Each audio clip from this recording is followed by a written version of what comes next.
দেখিব পঢ়িব পৰা হোৱাৰে পৰা হেইডিয়ে এখন বেলেগ জগতৰ সন্ধান পালে। তাইৰ আৰু একোতে বিৰক্তি নলগা হ'ল। শেষমানৰ প্ৰকাণ্ড হাউলিটোত তাই আৰু কোনোদিনে অকলশৰীয়া অনুভৱ নকৰা হ'ল। এতিয়া যেনিবা তাইৰ চৌপাশে অজস্ৰ সঙ্গী। তলৰ মহলাৰ পৰা কোঠাত আলমাৰীত থাক কিতাপ, তাৰে কিছুমান অৱশ্য বৰ ডাঙৰ ডাঙৰ। হেইডিয়ে সেইবোৰ পঢ়িব নোৱাৰিলেও তাই পঢ়িব পৰা অজস্ৰ কিতাপ আছিল। সদায় আবেলি আইতাকে তাইক এফলীয়াকৈ মাতি নিসুধে সেইদিনা ভাগ দিনা লোৱা কিতাপখন তাইৰ পৰা শেষ হ'ল নে নাই। তাই শেষ হোৱা বুলি ক'লে আইতাই তাইক হাতত ধৰি পঢ়া কোঠালৈ লৈ গৈ নতুন এখন কিতাপ তাইৰ হাতত তুলি দিয়ে। সন্ধিয়া হেইডিয়ে ক্লাৰা আৰু আইতাকৰ সৈতে কিতাপ পঢ়ে। কেতিয়াবা তিনিও একেখন কিতাপকে চিঞৰি চিঞৰি মাতিব। গৈ থৈ হেইডি পঢ়িব পৰা হোৱাত ক্লাৰাই বৰ আনন্দ পালে। এতিয়া সিহঁতে কিতাপত থকা বহু কথা একেলগে পাতি উপভোগ কৰিব পাৰে। যিমানে কিতাপেই নপঢ়ক, একমাত্ৰ আইতাকে উপহাৰ দিয়া কিতাপখনহে হেইডিৰ বৰ মৰমৰ। কিতাপখন তাই মন গ'লেই পঢ়ে আৰু পঢ়া হ'লেও সেইখন তাই সদায় হাতে পোৱাতে থৈ দিয়ে। পাহাৰলৈ ঘূৰি গ'লে তাই পিটাৰৰ আইতাকক পঢ়াই শুনাব তাইৰ মনৰ ভাৱ। আজিকালি মাষ্টৰে ক্লাৰাহঁতক পঢ়ুৱাওঁতে মূৰ ঘমাবলগীয়া নহয়। হেইডিয়ে লিখিব পঢ়িব পৰা হোৱাৰে পৰা সিহঁতক পঢ়ুৱাই তেওঁৰ ভাল লগা হ'ল। সিহঁতে কথাবোৰ সহজে বুজি পায়। ইটো সিটো প্ৰশ্ন সুধি তেওঁক ব্যতিব্যস্ত কৰি তোলে। কেতিয়াবা কেতিয়াবা মাষ্টৰে টান পাঠ একোটা হেইডিক ডাঙৰ ডাঙৰকৈ আওৰাবলৈ দিয়ে। তাই পঢ়িব পাৰিলে মাষ্টৰে বৰ আনন্দ পায়। কিতাপৰ কাহিনীবোৰৰ মাজত বুৰ গৈ থাকিলেও সময়ে সময়ে হেইডিৰ পাহাৰত থকা ককাকৰ ঘৰটোলৈ মনত নপৰাকৈ নাথাকে। আৰু মনত পৰিলে সেই কিতাপখন হাতত লৈ একে ধ্যানে সেউজীয়া ঘাঁহনি আৰু তাৰ মাজে মাজে চৰি ফুৰা ভেড়াৰ ছবিবোৰলৈ চাই থাকে। তেতিয়াই ঘৰলৈ যোৱাৰ প্ৰবল ইচ্ছাই তাইক আনমনা কৰি তোলে। 11 হেইডিয়ে ভালকৈ লিখিব পঢ়িব পৰা হ'ল। বেছ কিছুদিন থকাৰ পিছত এদিন আইতা যাবলৈ ওলাল। তেওঁ যোৱাৰ দিনটো ক্লাৰা আৰু হেইডিৰ বাবে বৰ অসন্তোষৰ দিন। সিহঁতে জানিছিল যে আইতাক গুচি গ'লে সিহঁতে মনত শান্তি নাপাব। তেওঁ গুচি যোৱাৰ পিছত হেইডি খৰগুনা হৈ পৰিল। সদায় শুবলৈ যাওঁতে পাহাৰৰ ঘৰলৈ যোৱাৰ কথা ভাবি ভাবি তাই উচুপি উচুপি কান্দে। কেতিয়াবা তাই ককমককৈ সাৰ পাই উঠে। কিজানি আপখুৰা বা আইতাকৰ কিবা অসুখ বিসুখেই হ'ল নেকি। কিজানিবা তাই ঘূৰি গৈ ঘৰ পাই মানে তেওঁলোক মৰিয়েই থাকে। এইটো চিন্তাই তাইক খুলি খুলি খাবলৈ ধৰিলে। দিনে দিনে তাই শুকাই ক্ষীণাই যাবলৈ ধৰিলে। খাব ল'বৰ মন নোহোৱা হ'ল। খোৱা কাঁহী ঠেলা মাৰি দি তাই আধা খোৱাকৈ উঠি যায়। তাকে দেখি ছেবাষ্টিয়ানৰো চিন্তা হ'ল। সেই সময়তে ঘৰখনত কিছুমান আচৰিত ঘটনা ঘটিবলৈ ধৰিলে। নিতৌ ৰাতিপুৱা ছেবাষ্টিয়ানে বিচনাৰ পৰা উঠি আহি দেখে সন্মুখৰ দুৱাৰখনৰ তলা খোলা আৰু দুৱাৰখন মেল খাই আছে। ঘৰৰ কোনো বয় বস্তু হানি বিঘিনি নোহোৱা দেখি তাৰ ভাৱ হ'ল সেয়া চোৰৰ কাম নহয়। কেইবাদিনো এনেকুৱা হোৱাত ঘৰখনৰ চাকৰ নাকৰবোৰো চিন্তাত পৰিল। এদিনাখন সন্ধিয়া ছেবাষ্টিয়ানে খটখটীয়া এটা বগা মূৰ্তি দেখিবলৈ পালে। তাৰ কথা শুনি মিছ ৰটেনমিয়াৰৰো গাটো শিয়ৰি উঠিল। তেওঁ তুৰন্তে ঘৰলৈ আহিব লাগে বুলি শেষমানলৈ চিঠি দিলে। শেষমানে অৱশ্য ৰটেনমিয়াৰে জনোৱা আচহুৱা কাহিনীৰ কথাটো পাতলকৈ ল'লে। সেয়ে ৰটেনমিয়াৰে ক্লাৰাক ঘাই দুৱাৰখন খোলা অৱস্থাত থকাৰ কথা আৰু ছেবাষ্টিয়ানে খটখটিত দেখা প্ৰতিমূৰ্তিৰ কথা ক'লে। ক্লাৰা চিন্তান্বিত হৈ পৰা দেখি মিছ ৰটেনমিয়াৰে আকৌ শেষমানলৈ লিখিলে যে ক্লাৰাৰ স্বাস্থ্য সম্পৰ্কে তেওঁ বৰ উদ্বিগ্ন হৈ পৰিছে। এইবাৰ নিশ্চয় কিবা এটা হৈছে বুলি ভাবি শেষমান যতে যেনেকৈ আছিল তেনেকৈ ঘৰলৈ গুচি আহিল। শেষমান ঘৰলৈ অহাৰ পিছতো তেনে কাণ্ড ঘটিল। সদায় ৰাতিপুৱা তলবন্ধ দুৱাৰখন খোল খাই থাকে। এনে আচৰিত ঘটনাটোৰ বাবে তেওঁ উদ্বিগ্ন হৈ উঠিল আৰু ৰহস্য উদ্ঘাটন কৰাৰ বাবে মনে মনে ঠিক কৰিলে। পিছদিনা সন্ধিয়া শেষমানে ক্লাৰা চিকিৎসকজনক মতাই আনিলে। তেওঁ ডাক্তৰক তেওঁৰ লগত বহি থাকি ৰাতি ভূতটোক ধৰা পেলোৱাত সহায় কৰিবলৈ ক'লে। চিকিৎসকজনো মান্তি হ'ল। দুয়ো ওৰে ৰাতি একাপৰ পিছত সিকাপ গৰম কফি খাই কথা বতৰা পাতি বহি থাকিল। তেওঁলোক দুয়ো উৎকৰ্ণ আৰু সজাগ হৈ থাকিল। ৰাতি 12 বাজি গৈছেহে মাত্ৰ। এনেতে তেওঁলোকে কোটোকৈ দুৱাৰৰ চিটুকনি খোলাৰ মৃদু শব্দ এটা শুনিবলৈ পালে। শেষমানে ডাক্তৰৰ চকুলৈ চালে আৰু লগে লগে দুয়ো অতি সন্তৰ্পণে সন্মুখৰ দুৱাৰৰ ফালে গ'ল। কোন কোন শেষমানি সুধিলে। প্ৰতিমূৰ্তিটো ঘূৰিল আৰু ইখত চিঞৰ এটা মাৰিলে। সেয়া আন কোনো নহয়, বগা নখ ফ্ৰকটো পিন্ধি খালী ভৰিৰে হেৰি। দুয়োকে দেখি তাই ভয়ত কঁপিবলৈ ধৰিলে। ডাক্তৰে সুধিলে, কি হ'ল হেৰি, তুমি ইয়াত কি কৰি আছাহি? মই একোকে নাজানো, দুটা মোজা লগাই হেৰিয়ে উত্তৰ দিলে। ডাক্তৰে তাইৰ হাতখনত থাপ মাৰি ধৰি দুৱাৰখনৰ পৰা আঁতৰাই আনিলে। মৰম শুনা কথাৰে তেওঁ তাইৰ লগত কিবা কথা পাতিলে। তেওঁ আৱিষ্কাৰ কৰিলে যে হেৰিয়ে টোপনিতে খোজকাঢ়ি আহিছে। ঘৰখনৰ সকলোৱে ভয় খোৱা ভূতটো তাইহে। কথা বতৰা পাৰি ডাক্তৰে বুজি পালে যে হেৰি বৰ ঘৰ গুণা প্ৰকৃতিৰ ছোৱালী। সেই স্বভাৱৰ বাবে তাইৰ স্বাস্থ্য পৰি আহিবলৈ ধৰিছে। টোপনিত খোজ কঢ়াটো তাইৰ অসুখী মনৰ চিন। পলাই উৰাই ককাকৰ ওচৰলৈ যোৱাৰ অদম্য তীব্ৰ বাসনা এটা হৈ আছে তাইৰ মনত। ডাক্তৰে শেষমানৰ লগত বিষয়টো খৰচি মাৰি আলোচ কৰিলে। তেওঁ শেষমানক ক'লে, যেনে তেনে তাইক পাহাৰলৈ ঘূৰি যাবলৈ দিব লাগে। তেওঁ ক'লে, ছোৱালীজনীলৈ চাওকচোন, বেচেৰি হেতা ভৰি গৈছে আৰু এইকেইদিনতে তাইৰ গাৰ ওজন বহুখিনি কমি গৈছে। একো নজনাকৈ প্ৰতিদিনে ৰাতি তাই দুৱাৰখন খোলেহি। কাইলৈকে তাইক ঘৰলৈ পঠিয়াই দিয়ক, এয়ে মোৰ পৰামৰ্শ। শেষমানক বৰ অসহায় যেন লাগিল। তেওঁ জানে ক্লাৰাৰ বাবে হেৰিৰ সংগ কিমানখিনি প্ৰয়োজনীয়, কিন্তু ডাক্তৰে কোৱা কথা ওলাই কৰিব নোৱাৰি। হেৰি অসুস্থ হৈ পৰিলে তাৰ বাবে তেওঁৱেই দায়ী হ'ব। অলপ সময় কিবা এটা ভাবি তেওঁ ডাক্তৰৰ ফালে চাই ক'লে, মই জানো ক্লাৰাই মনত খুব দুখ পাব, কিন্তু উপায় নাই। অকল ক্লাৰাৰ কথা ভাবিলেই নহ'ব।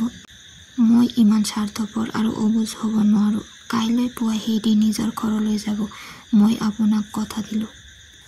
12 শেষমানে নিজৰ কথা ৰাখিলে। পিছদিনা ৰাতিপুৱাই তেওঁ নিজে হেৰিক তাইৰ নিজৰ ঘৰলৈ পঠিয়াবলৈ ব্যৱস্থা কৰিলে। মিছ ৰটেনমিয়াৰৰ হতুৱাই হেৰিৰ কাপোৰ কানি বাকচত সুমুৱাই দিয়ালে আৰু তেওঁ নিজে ক্লাৰাক এই খবৰটো দি আহিলগৈ। খবৰটো পোৱাৰ লগে লগে ক্লাৰা শোকত ভাঙি পৰিল আৰু বাপেকৰ সিদ্ধান্ত সলনি কৰিবলৈ তাইক কাকূতি কৰিলে। কিন্তু পিছ মুহূৰ্ততে তাইও উপলব্ধি কৰিলে যে বাপেকৰ সিদ্ধান্তই ঠিক। বাপেকে তাইক কথা দিলে যে পিছৰ বছৰতে তেওঁ ক্লাৰাক এবাৰ হেৰিৰ ওচৰলৈ লৈ যাব। বাপেকৰ বুজনিত ক্লাৰা আশ্বস্ত হ'ল। তাই হেৰিৰ বাকচটোত বয় বস্তু কিছুমান দিব খুজিলে। বাপেক মান্তি হ'ল। ঠিক আছে, তোমাৰ যি মন যায় দিয়া বুলি কৈ তেওঁ কোঠাটোৰ পৰা ওলাই গ'ল। ঘৰলৈ যাব পাৰিব বুলি শুনি হেৰিৰ গাত তত নাই। উত্তেজনাত তাই একো এটা খোৱা বস্তু ভিতৰ কৰিব নোৱাৰিলে।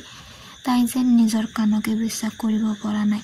সপোন দেখা নাইতো, কিন্তু যেতিয়া ছেবাষ্টিয়ানে তাইৰ বাকচটো উলিয়াই আনিলে তেতিয়াহে তাইৰ বিশ্বাস জন্মিল। ক্লাৰাই কেইখনমান গৰম কম্বল, কেইযোৰমান ভাল ভাল কাপোৰ, গুলি, সূতা, বেজী আদি হেৰিৰ বাবে বান্ধি দিলে। তাৰ পিছতহে তাই এটা আচৰিত কাণ্ড কৰিলে। বগা নৰম ৰুটি কেইটামান এটা বাকচত ভৰাই হেৰিৰ আইতাকৰ বাবে দিলে। হেৰি আৰু ক্লাৰাই ডিঙিত ধৰাধৰি কৰি দুয়োকে চুমা খালে। দুয়োৰে চকুবোৰ সেমেকি উঠিল। বিদায় মুহূৰ্তত দুয়োকে সাৱটি কৰি এৰা এৰি হ'ল। দৰফলীলৈ বহুদূৰ ৰাস্তা। ছেবাষ্টিয়ান ওলাল হেৰিৰ লগত। দুয়ো ৰেলত উঠি যাত্ৰা কৰিলে। পিছদিনা সেই দৰফলী পালেগৈ। হেৰিয়ে ৰুটিৰ বাকচটো অনবৰত নিজৰ কোলাতে লৈ আছিল। তাইৰ এটাই চিন্তা, জানোচা আইতাক কিবা অসুখ বিসুখ হৈ ইতিমধ্যে মৰিয়াই গৈছে। ৰেলখন জোকাৰ এটা মাৰি ৰৈ যোৱা তাই এক উত্তেজনা অনুভৱ কৰিলে। মনটো ভাল লাগি গ'ল। ঘৰ পাব এই আশাত। ষ্টেচনত নামি পৰিল দুয়ো। ছেবাষ্টিয়ানে ঘোঁৰা গাড়ী এখনৰ কাষ চাপি দৰফলীলৈ যাব নেকি সুধিলে। গাড়োৱানে যাম বুলি কোৱাত দুয়ো গাড়ীখনত উঠি বহিল। ছেবাষ্টিয়ানে তাৰ ৰাস্তা ঘাটৰ একো আওভাও নাজানে। হেৰিয়ে বাটপথ চিনি পাম বুলি কোৱাত ছেবাষ্টিয়ানে চুটকেছটো গাড়ীখনত তুলি দিলে। লগতে এটা মোটা টোপোলা আৰু তাইৰ ককাকৰ কাৰণে এখন পত্ৰও তাইৰ হাতত দিলে। সি ক'লে, এই পেকেটটো তোমাৰ বাবে। এইবোৰ আমাৰ গৃহস্থই তোমালৈ কিবা কিবি উপহাৰ দিছে। এই চিঠিখন তোমাৰ ককাক দিবাগৈ। ইয়াতে সকলো লিখা আছে। কথাখিনি কোৱা হলত ছেবাষ্টিয়ানে সামান্য হাউলি তাইৰ অকণমানি গাল দুখনিত টপ টপকৈ দুটামান চুমা খালে। তাৰ পিছত সি গাড়োৱানজনক ভালকৈ গাড়ী চলাবলৈ নিৰ্দেশ দি গাড়ীৰ পৰা নামিল আৰু হেৰিৰ পৰা বিদায় ল'লে। গাড়ী চলোৱা মানুহজনে দৰফলীৰ হেৰিৰ ঘৰৰ আটাইকে চিনি পায়। তেওঁ হেৰিকো চিনি পালে। পাহাৰীয়া ৰাস্তাটোৰে সিহঁতৰ গাঁৱলৈ গৈ থাকোঁতে দুয়ো ইটো সিটো কথা পাতি গৈ থাকিল। দৰপলি পোৱাত গাৰোৱানজনে সেইদিক হাতত ধৰি গাড়ীৰ পৰা নমাই দিলে। তাই গাৰোৱানজনক ধন্যবাদ জনাই ক'লে যে বাকচটো নমাই এঠাইত থৈ দিলে ককাকে সেইটোক পিছে পৰে লৈ যাবহি। গাড়ীখন গুচি যোৱাৰ লগে লগে সেইদিয়ে ভেকে ভেকেকৈ পাহাৰৰ ওপৰলৈ ঢাপলি মেলিলে। ফোপাই চোপাই উঠি যাওঁতে তাই মাজে মাজে জিৰাব লগা হ'ল।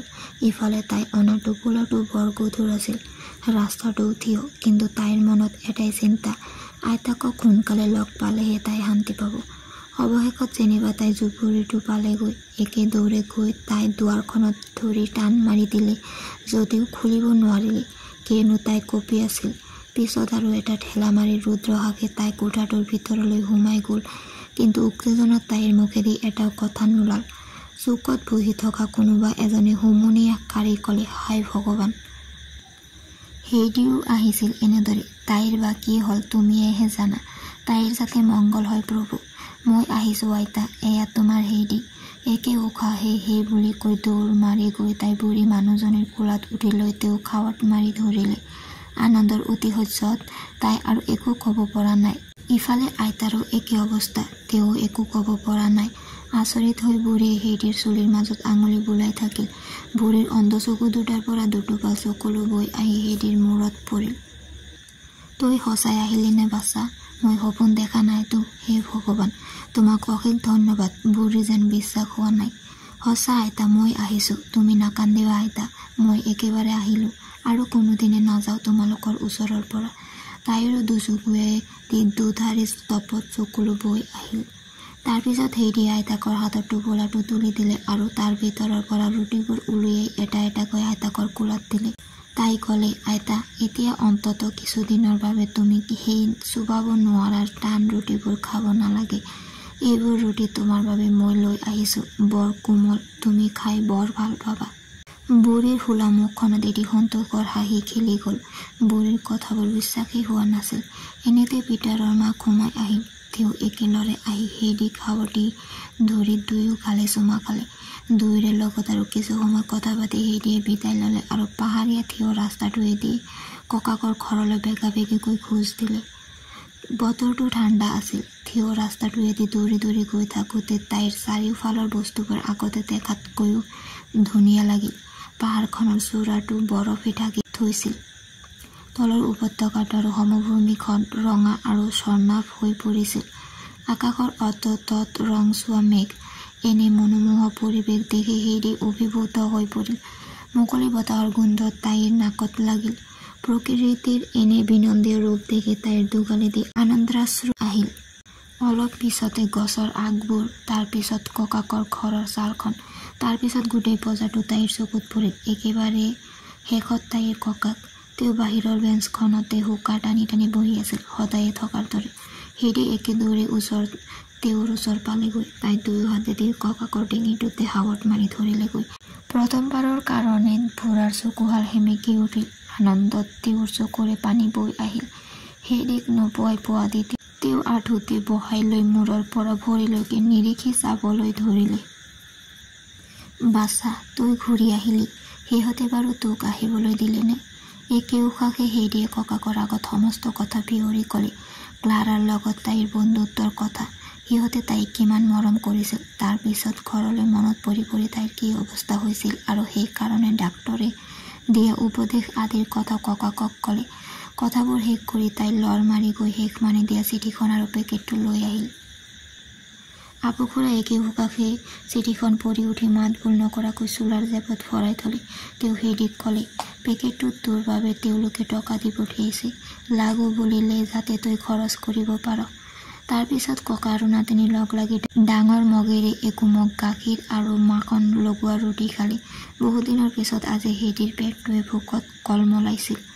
অলপ পিছতে সেইদিয়ে কোনোবাই সুখুৰি বজোৱা শুনিলে।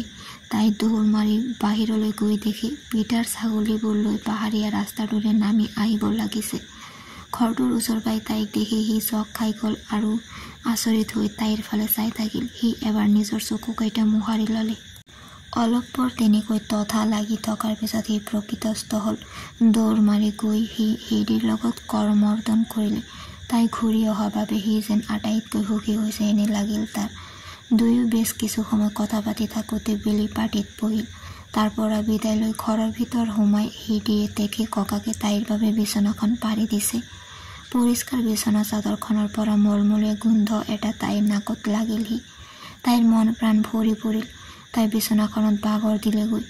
লগে লগে তাই টোপনিত লালকাল দি পৰিল। মনত কোনো খেদ নাই, যেনিবা তাই কোনোদিনে তাৰ পৰা কলৈকো যোৱাই নাছিল।